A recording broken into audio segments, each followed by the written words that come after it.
Olá, estamos aqui ao vivo para mais um bate-papo e hoje eu estou muito feliz de trazer uma profissional que eu tenho certeza que vai trazer bastante informação de qualidade para você que é paciente oncológico, estando em tratamento ou que já finalizou o seu tratamento.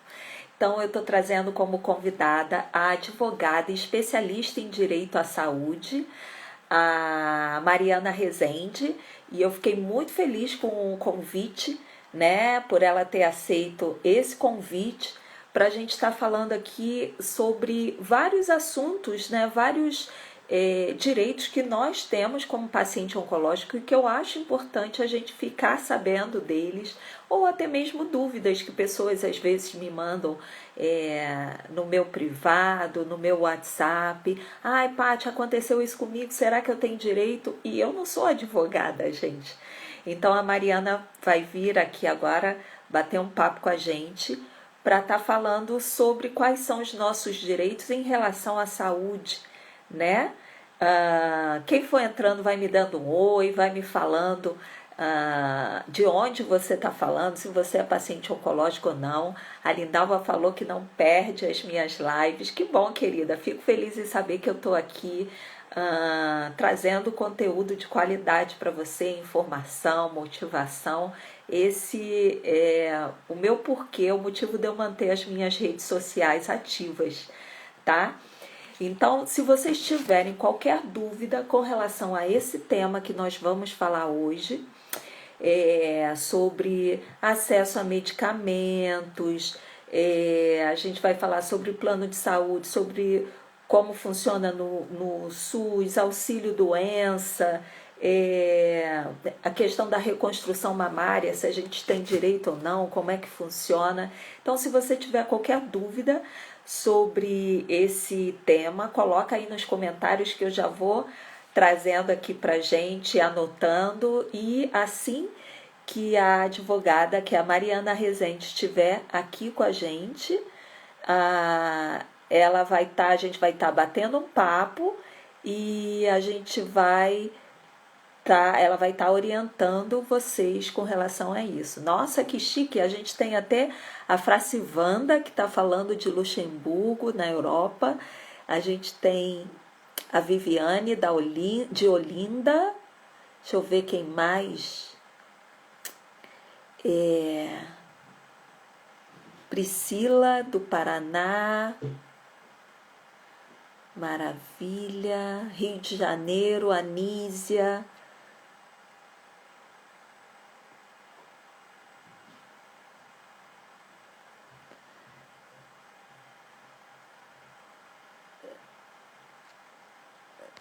Deixa eu ver quem mais. Bom, tá entrando bastante gente. Vou pedir para vocês clicarem aí no aviãozinho para vocês convidarem outras pessoas para estarem esse aviãozinho de papel do lado do ponto de interrogação para outras pessoas estarem participando dessa live aqui com a gente. A Lindalva tá perguntando se aposentou em 2017. Mas está dizendo que é possível o INSS cortar a aposentadoria. Tá aqui a dúvida dela. Ok. Nadinha tá falando de Cabo Frio, maravilha.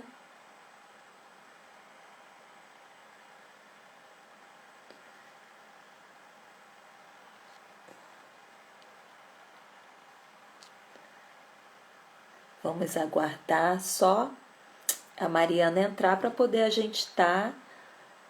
Yolanda é paciente oncológica. Ok. Gente, até para iniciar, enquanto a Mariana não entra, vocês tiveram, me fala aí, quem está fazendo o tratamento, que está fazendo particular pelo plano de saúde e quem está fazendo pelo SUS, para poder a gente já ir vendo, e quando eu fizer as perguntas para Mariana, para poder a gente ter esse parâmetro, né, de porque uma coisa são os direitos que nós temos enquanto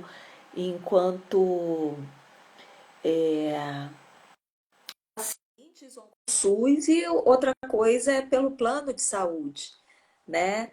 Então, a Mariana já está aqui, já vai entrar. Olá, Olá, tudo bem? tudo bom, querida? Prazer imenso estar aqui com a gente. Quero agradecer a sua disponibilidade, a Eu que sua, agradeço o convite. adoro esse sotaque, o seu carinho, né? E se apresenta para minha audiência, fala um pouquinho do seu trabalho. Antes da gente começar esse bate-papo, eu pedi para elas irem colocando se elas estão fazendo tratamento pelo SUS, pelo plano de saúde, e se elas tiverem algumas dúvidas, irem anotando. Eu tenho outras dúvidas das minhas alunas anotadas aqui, e aí depois a gente vai batendo um papo com relação às dúvidas que elas têm, tá bom? Beleza, Paty. Então, primeiramente eu queria agradecer o convite, fiquei muito feliz. Eu já te acompanhava no Instagram há um tempinho.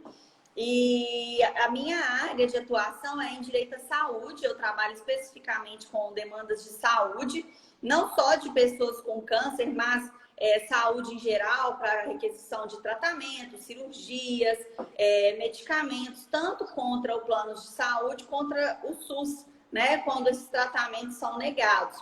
E eu tenho uma atuação muito forte com associações, né? Então, eu trabalho muito com pacientes oncológicos, trabalho muito com pacientes de esclerose múltipla, de doença de Crohn, de autismo, né? Porque acaba que são nichos ali em que eu sempre fiz esse tipo de atendimento, esse tipo de live, esse tipo de demanda. Então, apesar de trabalhar muito com direito à saúde de modo amplo, eu tenho muita ligação com certos tipos de nichos de patologias que sempre me procuram. E oncologia é um deles. Eu tenho muitos clientes aqui oncológicos para a gente requerer medicamentos e exames quando negados. Então é isso, eu espero conseguir atender aí as demandas de vocês e as dúvidas de vocês. Maravilha. Me fala uma coisa, Mariana. Por lei, todo paciente oncológico ele tem direito a iniciar o tratamento no máximo 60 dias após o diagnóstico dele. Infelizmente, a gente sabe que no SUS nem sempre isso acontece. O que o paciente pode fazer se, se tiver demora, né? Porque quem tem câncer não pode esperar. Então, o que ele pode fazer com relação a isso? Então, Paty, realmente nós temos uma lei que fala, né, que a partir do diagnóstico, o paciente ele tem o direito aí de iniciar a sua intervenção, né, no prazo de 60 dias. E realmente nem todos os locais, né, são cumpridos, não só para pacientes oncológicos, mas para pacientes em outras patologias também, que infelizmente, apesar do SUS prestar um serviço sensacional, né, que a gente desconhece em outros países, em outros locais, às vezes deixa um pouco a desejar, porque são muitos pacientes, né, para pouca, apesar do SUS ser gigante, né, o número de pacientes é muito grande. Então, relacionada a casos do SUS, uma questão que poderia fazer é uma reclamação, às vezes na própria ouvidoria do SUS, uma reclamação, às vezes, com o próprio assistente social do hospital, e às vezes, dependendo do local, até mesmo com a Secretaria Municipal ou Estadual de Saúde. Entendeu? Apesar de ser uma lei federal, a saúde, conforme o artigo 196 da Constituição Federal, ele é competência comum. Todos aqui devem cumprir essas demandas. Então, assim, cabem reclamações, né, que a gente chama de questão administrativa, porque há uma diferença entre o processo judicial e o processo administrativo. Né? O processo administrativo é esse feito diretamente nos órgãos, né? Seja no plano de saúde, seja no SUS. E do SUS a reclamação ela pode ser feita diretamente no Ministério da Saúde, a reclamação pode ser feita nas secretarias e há como também apresentar reclamações diretamente no Ministério Público. Né? O Ministério Público ele é um local ali em que ele é o guardião da lei. Né? A gente chama o MP como guardião da lei. Então, a partir do momento que você tem uma lei que fala que você tem direito a um acesso ao tratamento em 60 dias, já se passaram os 60 dias e você não teve o acesso a esse tratamento, cabe também uma denúncia no Ministério Público, né? Inclusive, eu explico para os meus clientes o seguinte: é muito mais forte, às vezes, um número maior de pacientes do que um paciente só. Né? Então, se você conhece um colega, chega no hospital, vê que tem outras pessoas na mesma situação que você, vale mais a pena vocês se unirem e fazer uma reclamação no Ministério Público todos juntos, né? Do que casos individuais. Isso na questão administrativa, que tem mais força. Né? Então, assim, essas seriam algumas das alternativas. E a última alternativa, né, que a gente sempre traz, é a questão judicial, que nem sempre é a melhor alternativa. É importante ressaltar que não é porque eu sou advogada que o meu interesse é que aumentem as demandas de saúde. Muito pelo contrário, né? O meu interesse é que essas questões sejam solucionadas sem precisar judicializar, porque muitas vezes a judicialização ela demora muito, né? Como você mesma disse, nem todos os pacientes oncológicos podem esperar, isso pode trazer um risco à saúde do paciente. Então, assim, a última alternativa, a doutora, tentei de tudo, já fui lá no Ministério, já fiz a reclamação, já tem 4, 5 meses, 6 meses que eu estou esperando e ainda não tenho tratamento. Então, cabe judicialização também, entendeu? Uhum. E ainda é um estresse a mais, né? A pessoa está tendo que enfrentar uma doença grave, como câncer, e ainda ter que lutar por ter direito a tratamento, né? Ah, com relação, que isso também é uma coisa que me perguntaram muito, acesso a medicamentos. Aí a gente tem dois pilares, né? As pessoas do SUS, que infelizmente nem todos os medicamentos que quem tem plano de saúde tem acesso, tem esse mesmo direito quem se trata pelo SUS. Como é que pode ser feito isso? Né? Existem algumas linhas de tratamento que o SUS ainda não liberou, ainda não tem disponível para quem se trata na rede pública. Tem forma desse paciente oncológico correr atrás disso, conseguir essa medicação, se ele se trata pelo SUS? Tem sim, Paty. Então, inclusive, a maior demanda que eu tenho aqui no meu escritório são de medicamentos mesmo para pacientes oncológicos, né? Independente se for contra plano de saúde ou contra o SUS, é aquela questão, o paciente é o paciente. Se ele tiver o plano de saúde, ótimo. Se ele não tiver, ele vai contra o SUS também. Ele não vai ficar desamparado pela falta do plano de saúde, até porque muitas vezes o plano de saúde também nega medicamentos ambulatoriais. Então, de qualquer forma, teria que judicializar. Então, aqui no meu escritório eu tenho demandas nos dois sentidos. E acontece isso mesmo. Antes de te explicar essa sua pergunta, eu vou contextualizar de como funciona. O SUS, ele tem protocolos relacionados a cada doença, né? Então, o Ministério da Saúde, ele vem trazendo um protocolo clínico de diretrizes terapêuticas em que vem relacionando as diretrizes de tratamento de cada doença. Então, oncologia, doença de Crohn, esclerose múltipla, esclerose lateral amiotrófica, todas essas patologias e muitas outras têm um protocolo determinado, como é feito o diagnóstico, como é feito o tratamento, quais os medicamentos disponíveis, se for lactante, se for criança, se for idoso. Então, assim, é um protocolo clínico mais para questão médica, né? Os médicos é que utilizam mais. Então, o paciente, quando ele é diagnosticado com câncer, né? O SUS, ele vem elencando as formas de tratamento e o paciente vem seguindo esse passo a passo. Dentro desse protocolo também, Paty, nós temos lá embaixo quais fármacos são liberados, quais os tipos de tratamento são liberados. E, infelizmente, esses protocolos clínicos do Ministério da Saúde, eles não são atualizados com uma certa frequência.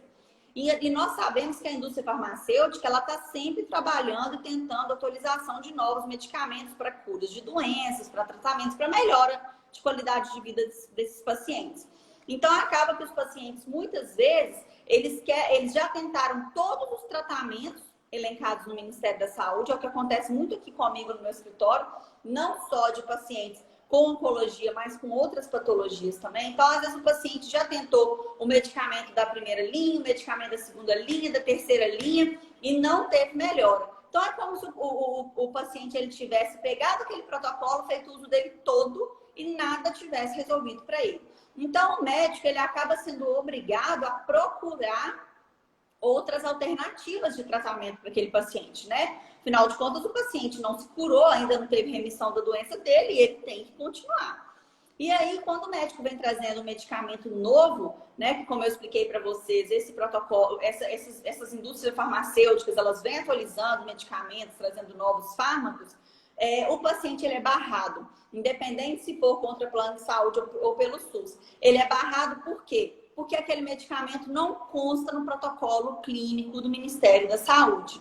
Isso não acontece só com os pacientes oncológicos, acontece com pacientes de todas as doenças do Brasil inteiro, né? E é interessante você falar isso também, que não é só com o paciente do INSS. Quem tem plano de saúde também corre o risco disso acontecer, né? Exatamente. Até porque o plano de saúde, na verdade, lá nas regras da ANS, tá? Que o plano de saúde não é obrigado a fornecer medicamento ambulatorial, que é aquele medicamento em que o paciente faz uso em casa. Então, o paciente às vezes já teve alta, precisa dar continuidade ao uso do medicamento em casa e não consegue também ter acesso pelos planos de saúde. Então, é importante a gente entender isso, independente se for pelo SUS ou pelos planos de saúde, eles vão ter negado da mesma forma. Alguns planos de saúde, é importante a gente lembrar o seguinte, tem aberto exceções e tem fornecido alguns medicamentos. Então, assim, eu não consigo te falar aqui quais medicamentos são e para quais doenças são. Tem alguns que eu sei que eles já estão fornecendo, adalimumab, natalizumab, que são anti-inflamatórios, principalmente para quem tem doença de Crohn, retocolite ulcerativa. Mas pode acontecer de você vir com um medicamento completamente novo e o plano de saúde fala, não, Paty, nós não somos obrigados a fornecer esse tipo de medicamento. E aí eles vão te negar, tá? Então é importante a gente entender isso, que os planos de saúde, eles não fornecem medicamento ambulatorial. E o SUS vai te fornecer aquilo que está mas uma quimioterapia oral, porque a gente, ainda mais agora, a gente tem imunoterapia, né? É o que você falou, a indústria farmacêutica não para, e a gente tem muitas opções. De você fazer uma quimioterapia via oral. Isso é considerado medicamento ambulatorial? Pode ser considerado sim, vai depender da avaliação do plano de saúde. Ou é um jeitinho do plano não fornecer pra gente? Eu acho uma forma dele falar, né? Se for um tipo de quimioterapia, depende muito da recomendação do médico, né? Se o médico falar que é um tipo de quimioterapia que se faz em casa, que nem precisa ir no hospital, talvez o plano de saúde pode negar. Agora, eu mesma conheço pacientes em que tentaram tratamentos para câncer em hospitais e que o plano de saúde negou, falou que era obrigação do SUS. Então, isso é muito relativo, sabe? Nem sempre eles negam só por ser medicamento ambulatorial. É importante a gente entender o seguinte, o plano de saúde ele vai seguir aquilo que está nas regras da ANS. Já o SUS vai seguir aquilo que está na regra do Ministério da Saúde. Cada um tem o seu pilar ali para poder seguir a regra. O plano de saúde, às vezes, abre exceções? Abre. Eu tenho vários casos de clientes meus aqui que não precisaram judicializar porque conseguiram um acordo com o plano de saúde e abriu exceção. O SUS abre exceção? É muito difícil o SUS abrir exceção, porque é muita gente. Então, se abrir exceção para um, vai ter que abrir para todos. Né? Então, assim, já é um pouco mais complicado. Mas é importante a gente entender que eles não negam por ser você, ou por ser fulano, ou por não gostarem. Não, eles negam por conta das regras. Então, não adianta você brigar, você reclamar, você xingar eles. Não vai adiantar. Né? A partir do momento que eles negam, a opção cabível é a judicialização. Porque o plano de saúde ou o SUS, eles estão te negando por conta dessa regra. Por isso que eu quis contextualizar para você entender que essa negativa, ela advém do protocolo clínico de diretrizes terapêuticas do Ministério da Saúde, quando é relacionada ao SUS, e da regra da ANS, que é aquela Agência Nacional de Saúde Suplementar, que é relacionada aos planos de saúde. Então, eles têm as suas regras, eles têm as suas diretrizes, e igual uma colega comentou aqui na live, cabe a nós brigar pela atualização desses protocolos. Exatamente. Se Se a gente não brigar pela atualização desses protocolos, os nossos tratamentos vão ficando desatualizados. Eu tenho clientes aqui, Paty, de doença crônica, que às vezes já fizeram uso de 4, 5, 6, 7 medicamentos do protocolo clínico. Ele não tem mais opção, porque ou foi falha terapêutica, ou trouxe uma alergia, né? Tem pacientes que têm alergia a uma composição do medicamento. Então, ele acaba precisando judicializar para conseguir ter um acesso àquele tratamento, porque os disponíveis já não atendem mais ele. E o que eu alego sempre nas minhas ações judiciais, Paty, é que isso não é uma questão que nós ou o médico decidimos, é simplesmente o nosso corpo, né? Se o nosso corpo não responde mais aquele tipo de medicamento, o que o médico vai fazer? O médico não tem o que fazer, né? É o nosso corpo que não está respondendo mais. Então, o médico acaba também sendo obrigado a procurar outras formas de tratamento que não aquela disponibilizada pelo SUS. Então, acontece muito isso, essa questão, a gente meio que fica dependente mesmo desses protocolos, da atualização desses protocolos. Maravilha. Aí, nesse caso, sendo negado, você tendo plano ou estando por conta do INSS, o melhor caminho quer dizer, o único caminho é a justiça, né? Aí, no caso, ou você procura um advogado, como você, que é especializado em direito à saúde. No caso da pessoa que não tem condições nenhuma, ela consegue fazer essa judicialização pelo Ministério Público? Não, Defensoria Ministério Público Pública. não. Isso, pela Defensoria Pública?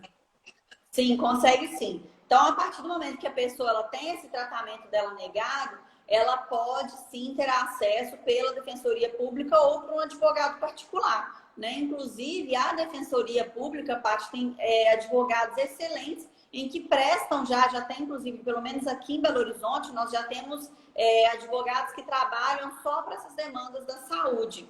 Então, o paciente ele pode sim procurar. E é importante a gente entender a documentação necessária, né? Não adianta o paciente chegar no advogado e falar assim, olha, meu medicamento foi negado, olha aqui meu laudo, eu quero esse medicamento.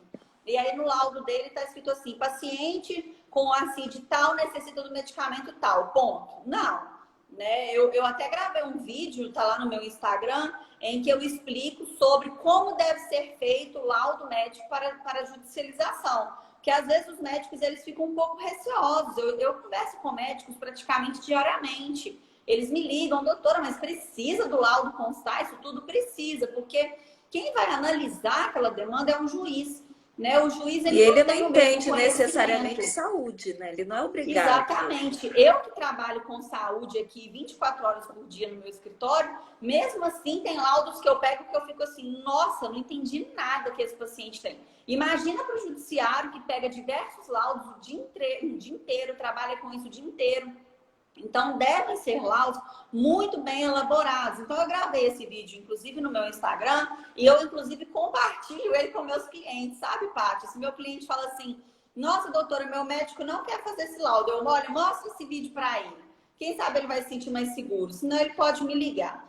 E aí, legal. Vou compartilhar depois no meu stories esse vídeo. Tem que catar lá. Me manda o vídeo que eu compartilho. Eu vou te encaminhar. E aí, esse vídeo, ele explica simplesmente assim, que o laudo ele tem que trazer, basicamente, o histórico do paciente, né? Quem é o paciente? Quantos anos ele tem? Qual doença ele tem? Se ele já teve outras doenças, que acontece muito do paciente oncológico, às vezes, já ter tido outro câncer antes, né? Então, é importante trazer esse histórico do paciente, contar o que o paciente tem agora, o que o paciente tem agora. Aí depois ele começa trazendo os tipos de tratamento. Sendo assim, o paciente necessita do tratamento X, tendo em vista que não há outra alternativa. Então é importante também o médico demonstrar quais os tipos de tratamento que o paciente já fez pelo SUS, né? Porque isso passa mais segurança para o judiciário. Porque o judiciário pensa assim, opa, a Patrícia já tentou aqui o medicamento A, B e C que o SUS fornece.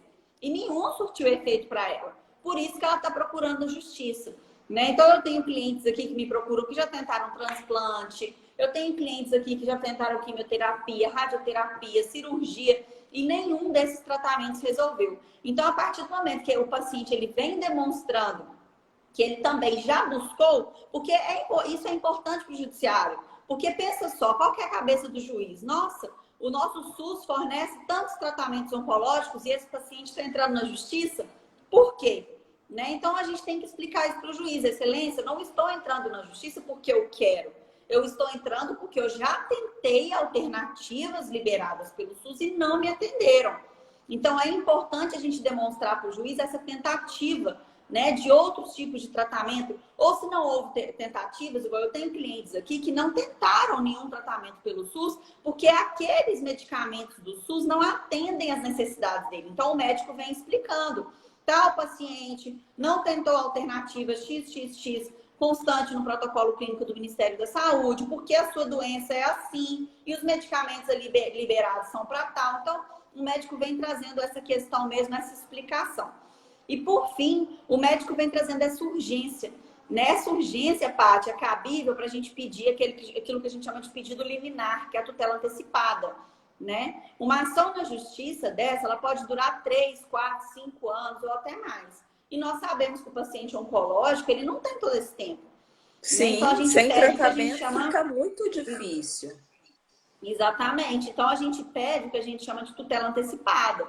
Então, para a gente conseguir demonstrar para o juiz que o caso daquele paciente é urgente, quem pode falar isso? Quem tem poder para falar isso? Só o médico.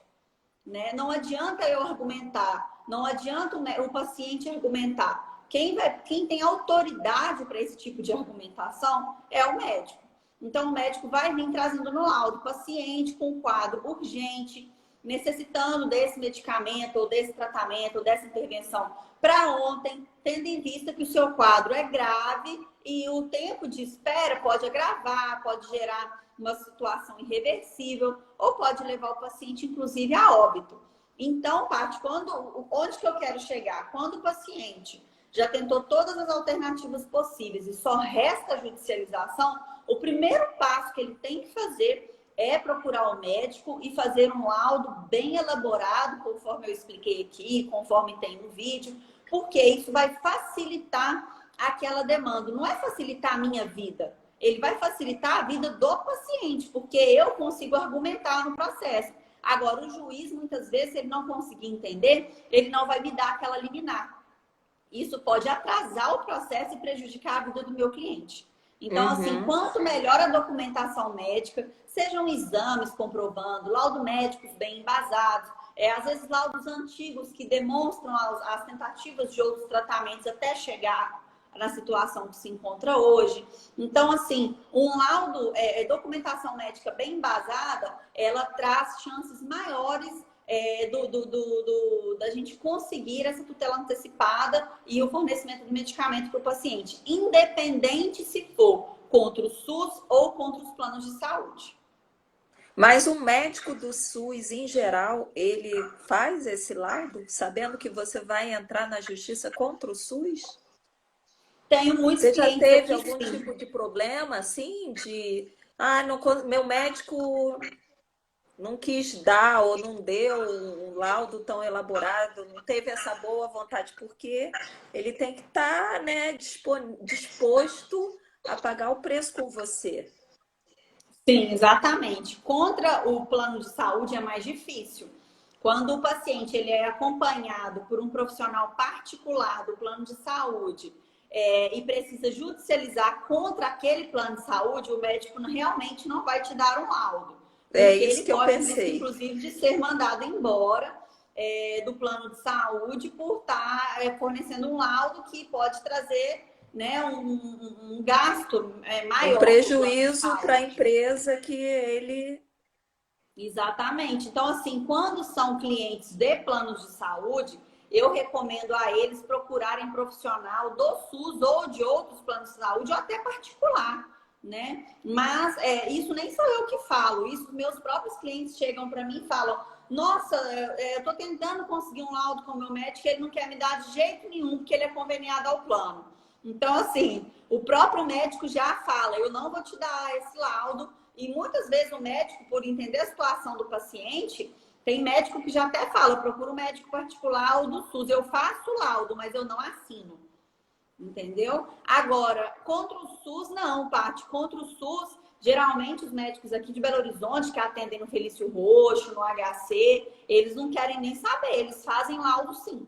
Porque o paciente ele chega numa situação que ele não tem alternativa. Se aquele médico do SUS não der um laudo para aquele paciente, ele vai morrer.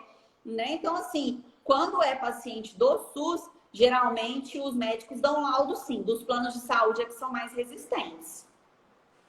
Entendi. É conflito de interesses, né? Infelizmente. E aí a gente fica no meio de uma roleta russa, né? Peraí, quem é que tá vendo o meu interesse? Quem é que tá olhando pro que eu realmente necessito, né? Mas É uma enfim, situação muito complicada. E eu tento explicar para o meu cliente, igual ontem mesmo, por coincidência, você está comentando sobre isso. Ontem mesmo uma cliente me ligou relatando, ela tem uma demanda contra um plano de saúde para requerer uma cirurgia bariátrica. E ela me ligou, doutora, meu médico me ligou aqui me xingando, falando que o plano de saúde está querendo demitir ele, o que eu faço? Eu expliquei para ela o seguinte, olha, isso não é culpa sua. Né? O que vai acontecer é que esse médico não vai dar mais laudo para outros pacientes que precisem da mesma cirurgia, se o plano de saúde negar.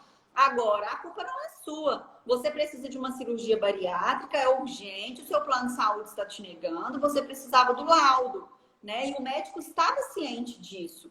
Né? Então, se ele está sofrendo alguma acusação ou ameaça pelo plano de saúde, isso é uma questão que ele tem que resolver, ou até mesmo o próprio profissional da saúde denunciar aquele plano de saúde que está fazendo aquela ameaça, porque o pedido ele é cabível? É. O pedido ele é urgente? É. O paciente realmente necessita desse procedimento ou o médico indicou à toa? Não, ele realmente precisa.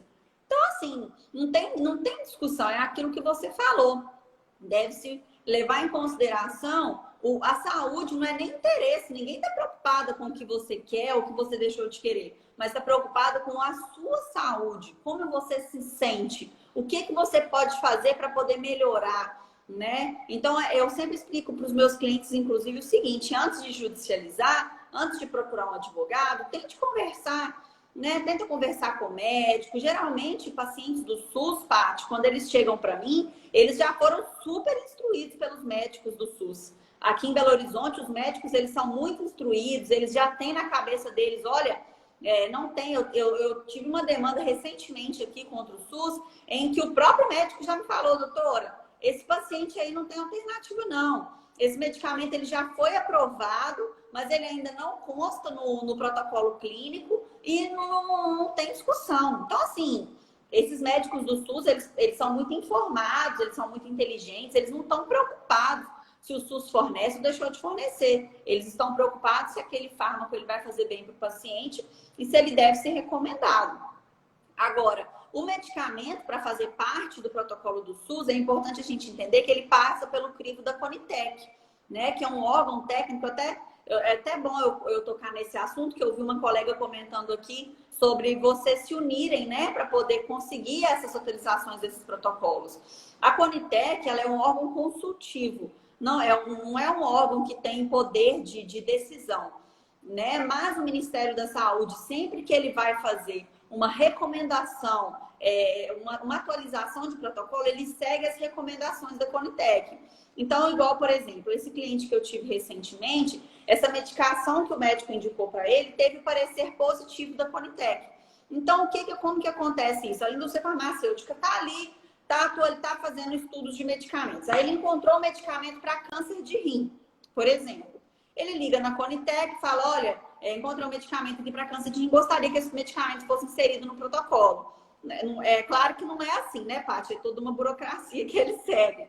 E aí segue toda a burocracia e a Conitec, então, pega esse medicamento e vai avaliar a viabilidade desse medicamento ser fornecido pelo SUS ou não.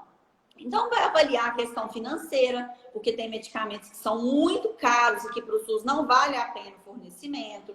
Eles vão avaliar se aquele medicamento, o estudo clínico daquele medicamento, se ele trouxe resultados para os pacientes positivos ou não. Ele vai avaliar se aquele medicamento já não tem um parecido no protocolo, se realmente é um medicamento novo.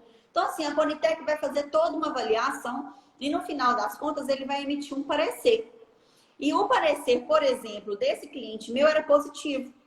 Só que o Ministério da Saúde ainda não tinha inserido ele, porque, como eu expliquei para vocês, a Conitec não é um órgão que tem poder. Ela apenas dá um parecer. E o Ministério da Saúde pode acatar ou não.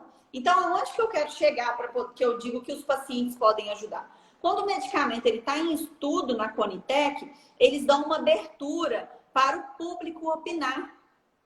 Olha. Então, direto, inclusive, eu reposto, na verdade, do meu Instagram de associações que postaram. Vamos supor, por exemplo, Neusaldina está em estudo na Conitec para dor de cabeça crônica. Um exemplo. Aí lá no próprio site da Conitec, eles dão abertura para o público manifestar. Então, você pode manifestar, os pacientes podem manifestar, a indústria farmacêutica pode manifestar, outras indústrias podem manifestar contra ou a favor, né? E aí a Conitec vai acatar todas essas avaliações e essas opiniões para então dar o parecer dele. Então, por que é importante? Por que as associações elas fazem esse tipo de publicação, né, no Instagram deles, nas redes sociais dele, quando o medicamento está sendo avaliado pela Conitec? Porque é importante, né? Quanto maior o número de pacientes que comentarem ali positivamente, que já usaram o medicamento, ou que o medicamento disponível não é bom, então talvez aquele novo possa ser bom. Enfim, quanto mais pessoas participarem, né, dessa avaliação da Conitec, melhor vai ser, e a Conitec vai ter, inclusive, uma visão melhor do que os pacientes pensam também. Então, eu estou contando isso para vocês, que é importante, às vezes, a gente dar uma pesquisada e ir atualizando, né, nas redes sociais e tudo, para que outros pacientes tenham acesso e também possam opinar. No site da Conitec, a favor ou contra, independente se for medicamento para oncologia, às vezes medicamento para outras patologias também. Uhum. Tá, maravilha. Então, vou falar de reconstrução mamária. Antes disso, tem algumas perguntas aqui. Eu não sei se você faz esse tipo de trabalho, dúvida com relação à aposentadoria, se tem direito, se não tem, quem faz esvaziamento axilar. Então, a minha área de atuação é mais voltada para o direito à saúde, mas sempre algum cliente meu que precisou judicializar acaba me perguntando. E por coincidência, eu tenho um caso aqui no meu escritório de uma cliente que teve essa questão de esvaziamento axilar e ela teve a aposentadoria, o benefício dela negado pela Previdência Social. Então, mas a gente tem direito, quem faz esvaziamento axilar tem direito à aposentadoria? Então, a pessoa com câncer, Paty, ela deve passar pelo crivo da Previdência Social, vai passar pela perícia, né? Para então, na perícia, eles avaliarem se a pessoa tem direito ou não. Igual esse caso dessa cliente minha. Na época, ela fez isso, ela passou pela Previdência Social e, como ela já tinha feito o esvaziamento, ela estava assim, se você olhasse para ela, você achava que ela era uma pessoa normal, que ela nem teve câncer. Ela estava bem quando a gente olha para ela. Só que quando ela me conta, ela me falava que não conseguia levantar o braço, ela me falava que ela não conseguia se mexer direito, e ela trabalhava, se eu não me engano, era como faxineira. Então, assim, era impossível para ela trabalhar como faxineira se ela estava praticamente com um lado dela mobilizado, ela não podia se mexer. E aí, ela procurou um advogado especialista em direito previdenciário na época, até um colega meu que eu indiquei para ela, e ela conseguiu a aposentadoria. Então, na ação judicial, ela passou pela perícia de novo, só que aí a perícia na justiça já não é mais aquela perícia do INSS. É uma perícia de um perito indicado pelo juiz. E ela passou pelo perito do juiz, demonstrou para o juiz que ela não conseguia se mexer, e o juiz não concedeu a aposentadoria, mas ele concedeu o auxílio-doença, porque o perito alegou que o câncer dela, pelo menos, tinha cura. Então, assim, que ela seria avaliada depois de 6 meses novamente, que se o perito constatasse que ela realmente não melhorou e não iria melhorar, eles poderiam aposentar ela, mas que, por enquanto, iriam conceder apenas o auxílio-doença e ela ia ter essas avaliações novamente para ver se ela tinha melhorado ou não. E eu entrei para ela com uma demanda de medicamento, depois ela me contou que ela melhorou e que ela, inclusive, voltou a trabalhar. Então, o benefício dela, do auxílio-doença, inclusive, foi suspenso depois, porque ela já estava, ela se curou do câncer, graças a Deus, eu tinha conseguido retornar ao trabalho. Então, apesar de eu não trabalhar com essa área do direito previdenciário, por eu ter muitos clientes de saúde, eu acabo dando essas dicas. Então, qual que é a primeira dica? A primeira coisa é ligar na Previdência Social, né? Porque às vezes a pessoa ela não sabe se ela tem direito ou não, às vezes ela nem procurou a Previdência Social ainda. Então, procure a Previdência Social primeiro, leve a documentação necessária, eles vão marcar uma perícia, né? Aqui em Belo Horizonte as perícias ainda estão um pouco devagar, porque elas são feitas de forma presencial e por conta da pandemia muitas perícias foram suspensas. Então, essa perícia ela é feita de forma presencial, você leva o laudo do médico, é importante, né? E tenta explicar para o perito, gente, realmente o que você está sentindo. Foi esse caso dessa cliente minha. Ela já tinha feito o esvaziamento, o perito, na hora que olhou para ela, falou assim: mas você está ótima, né? Só que, na verdade, ela não estava ótima, ela ainda estava com câncer, né? Depois do esvaziamento, ela ainda passou por outros procedimentos para poder chegar à cura. Então, assim, conversem com o perito, expliquem as dores que vocês têm. Peçam ao médico de vocês para elaborar um laudo médico. Só que aí é diferente daquele laudo que eu falei para vocês para judicializar. Nessa questão, o médico vai trazer mais as dores que você tem, as suas limitações, né? Porque às vezes, igual essa pessoa, ela não conseguia levantar o braço. Então, o médico vai trazer as suas limitações e tudo. Porque quando o perito avaliar e ele souber o que você faz, eu sou um cozinheiro, eu sou uma cozinheira, tô com câncer de mama, você não vai conseguir mexer nas panelas da mesma forma. Então, assim, cada paciente é de uma forma, cada trabalho é de uma forma, né? Então, assim, você vai passar pela perícia. Se após passar pela perícia a Previdência Social te negar, aí sim é aquele momento que você deve procurar um advogado, de preferência especialista em direito previdenciário, que já esteja acostumado com essas demandas, para que você possa judicializar e requerer o seu benefício. Seja ele aposentadoria ou seja ele auxílio-doença. Maravilha. Porque o que eu percebo muito conversando com outras mulheres é que vai depender muito dessa perícia, da pessoa que faz a perícia, né? Eu já vi casos assim de pessoas que têm uma profissão, cabeleireira, ela nunca mais vai conseguir. E da pessoa que faz a perícia falar: olha, mas você é muito jovem, você pode ter uma outra profissão e não aposentar. Aí cabe a ela, se ela achar que tem direito, procurar um advogado, né? Exatamente. Se ela tiver um laudo médico bem fundamentado, igual você comentou de um caso de uma cabeleireira que nunca mais vai conseguir mexer o braço novamente. Então a gente já visualiza aí, Não, a gente que o consegue caso mexer o dela... braço. Deixa eu deixar claro aqui para as meninas, senão elas ficam. Eu digo de ficar fazendo esse movimento repetitivo, de pegar, né? De usar a Sim, mas é porque força. tem uma diferença entre o auxílio-doença e a aposentadoria. O Sim. auxílio-doença é aquele tipo de benefício que ele é reversível, né? Eu não consigo fazer este movimento agora, mas daqui um ano eu vou conseguir. E aquele paciente que é irreversível, eu nunca mais vou conseguir fazer esse movimento repetidamente. Então, já acabei Ou de ele até exemplo com a consegue, mas ele aposentadoria. vai ter consequências. Ele pode ter um linfedema, ele pode ter consequências se ele fizer, né? Se ele trabalhar da mesma forma, porque o Por problema isso de que é quem faz o importante constar esvaziamento no axilar laudo. é esse. Por isso que é importante constar no laudo para quando você for na perícia, né, o perito ele ter essas constatações, porque às vezes o perito nem sabe que uma cabeleireira tem que mexer o braço repetidas vezes dessa forma, entendeu? Às vezes o perito nem sabe que pode gerar consequências, nem sempre os peritos que avaliam as pessoas no Previdência Social, no caso de vocês, são oncologistas, às vezes são peritos de outras áreas, que são médicos também, mas que às vezes não conhecem tanto. Tanto é que na justiça, quando a gente vai requerer perícia, pelo menos na minha área, né, na área da saúde, eu peço um perito oncologista. Eu não quero que um perito ginecologista avalie o meu cliente com câncer, não vai fazer diferença, né? Então, na justiça, a gente já tem mais essa abertura. Eu, quando vou pedir perícia, eu peço perito, médico ou oncologista, tendo em vista que é a condição clínica do meu cliente.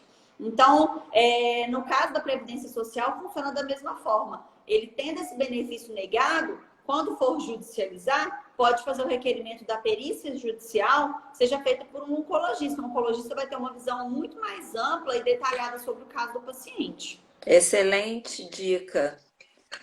Maravilha. Com relação, agora vamos falar das nossas peitiolas. Com relação à reconstrução mamária. Como é que tá? A gente agora já tem direito, mas como é que tá isso? Eu vejo que muitas vezes também, né, como em tudo, infelizmente, a lei está no papel, mas não se cumpre.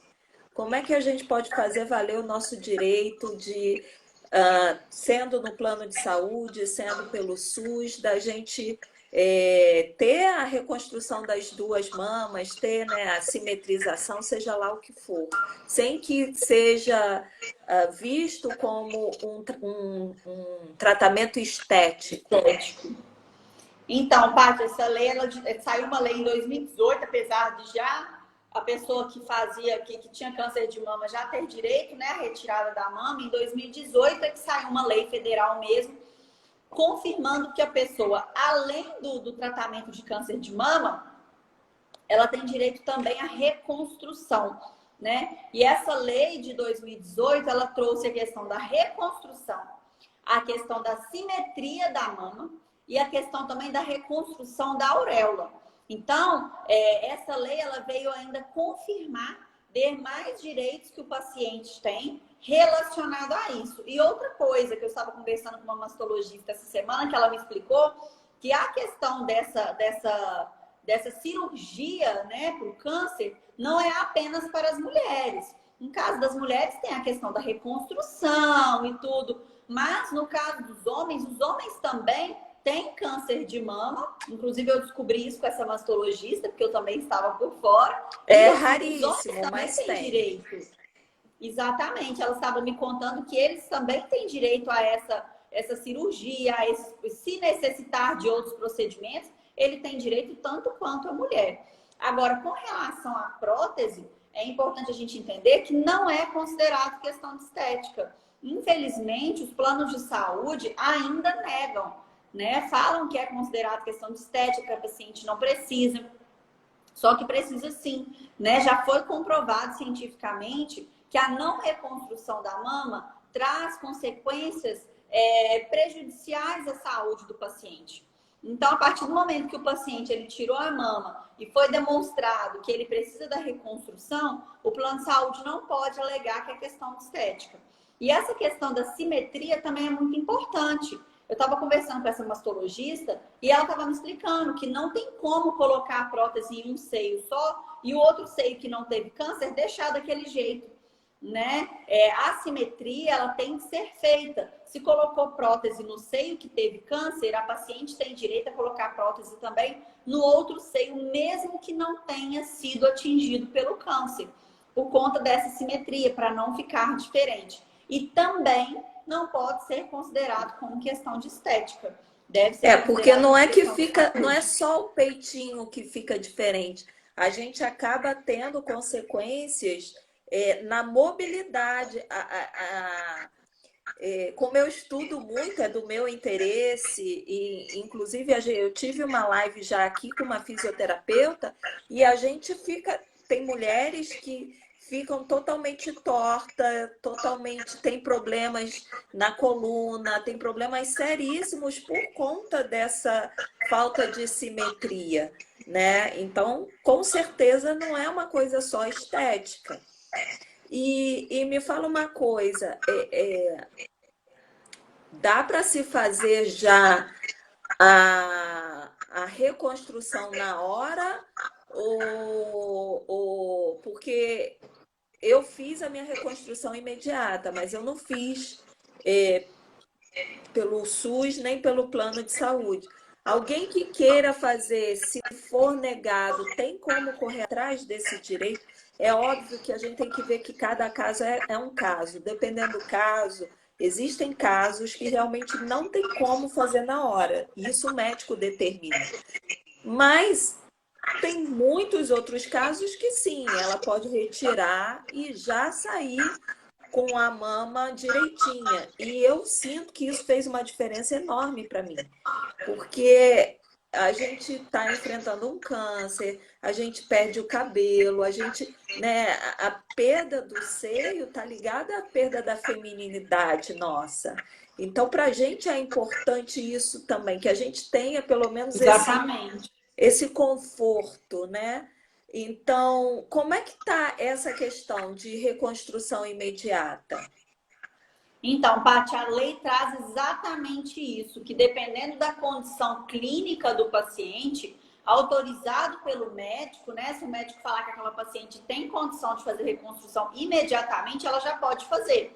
Inclusive, na conversa com essa mastologista, ela me falou que é feito sim, que inclusive sempre foi feito assim, é feito de forma imediata, mas realmente tem que avaliar a condição do paciente, às vezes o caso dele é mais grave. Eles levam muito também em consideração a questão da idade do paciente, se o paciente teve outro câncer. Aí ela falou que muitas vezes o paciente ele faz a reconstrução daquela mama com câncer na hora e marca a reconstrução da outra mama para depois, para esperar o período de recuperação do corpo. Mas assim, legalmente falando, sim, o paciente ele tem o direito à reconstrução mamária, a reconstrução da auréola, a assimetria da mama de forma imediata. Na mesma cirurgia que retirou, já pode fazer a reconstrução. Uhum, maravilha. E se isso for, de alguma forma, for negado? Aí nós partimos para a mesma questão do medicamento. Primeiro a gente tenta conversar, né? Se for no SUS, tenta conversar no hospital, tenta conversar com o assistente social. Inclusive nessa última live que eu gravei, que a gente estava conversando, acho que a médica me perguntou sobre o papel do assistente social. E eu falei que o papel do assistente social, pelo menos em hospitais do SUS, ele é excelente, né? Porque ela tenta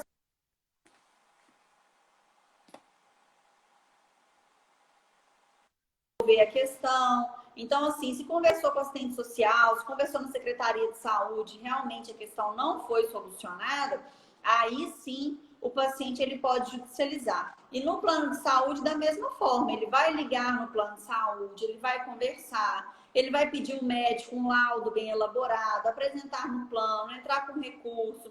Se de tudo não foi resolvido, aí ele pode judicializar. Agora é importante a gente entender o seguinte, Paty, oncologia não é brincadeira, né? Eu tenho muitos casos aqui de clientes que às vezes o plano de saúde nega, demora a providenciar aquela documentação, demora a entrar com recurso no plano, aí consequentemente a gente demora a entrar na justiça, porque a gente não consegue entrar na justiça do dia para a noite, e aí o paciente não resiste.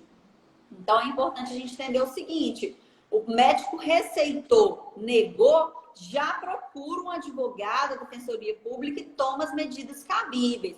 Não é como, por exemplo, alguma doença crônica, que por mais que não leve a óbito, a pessoa ela pode piorar a saúde dela. A questão da oncologia ela é muito mais grave. Né? Quando Uhum, o paciente ele já chega a procurar um advogado, é porque o médico já tentou a maioria das tentativas de tratamento pelo SUS, pelo menos os que chegam até mim, os médicos já maravilha. vão dar laudo assim. O paciente já tentou A, B, C, D, E, F, não tem mais alternativa. A única alternativa do paciente é essa agora. E aí o paciente demora a juntar o laudo, demora a entrar em contato com o advogado. Ai, doutora, já foi negado para mim, já tem um mês, agora que eu estou te procurando.